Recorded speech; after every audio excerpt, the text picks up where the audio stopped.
Սիրելի հետևորդներ, մենք եկել ենք կուբիկ տների մոտ, շատ հետաքրքիր տներ են կառուցված կուբիկի տեսքով։ Ես չգիտեմ ոնց է հնարավոր կուբիկ տների մեջ ապրել ու այս տեսքով կառուցել, բայց ամեն դեպքում հետաքրքիր է։ Հիմա տեսնում ենք տները դրսի հատվածից, բայց հիմա կմտնենք ներս, ներսից էլ կկարողանաք հնարավորություն կունենաք տեսնելու, համ էլ տեղում կասեմ, թե ինչ արժե մուտքը, որովհետև վճարով է, նաև կճշտեմ ու ձեզ կասեմ նաև հասցել։ Այստեղ կարող եք նաև մի քանի տուն հյուրանոցային տարբերակով են սարքել, որ հնարավորություն ունենան մարդիկ նաև այստեղ մնալու։ Չասեմ այս ծիածանագույն տունը ում տունն արդ արդեն։ Ասեմ, որ այստեղ բնակարանները ամբողջությամբ վաճառված է։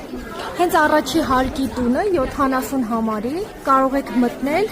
ու տեսնել ներսից։ Եթե ձեզ հետաքրքիր է, վերջին տունը վաճառվել է 250,000-ով ու բնակելի տարածքի մակերեսը 110 մետր քառակուսի։ Իսկ դուք կապրեիք նման բնակարանում։ Հարևանությամբ գործող նույնիսկ կրպա կա, որտեղից դուք կարող եք գնել եւ ձեզ հետ տանել հոլանդյան խորհրդանշող մի քանի հուշանվերներ։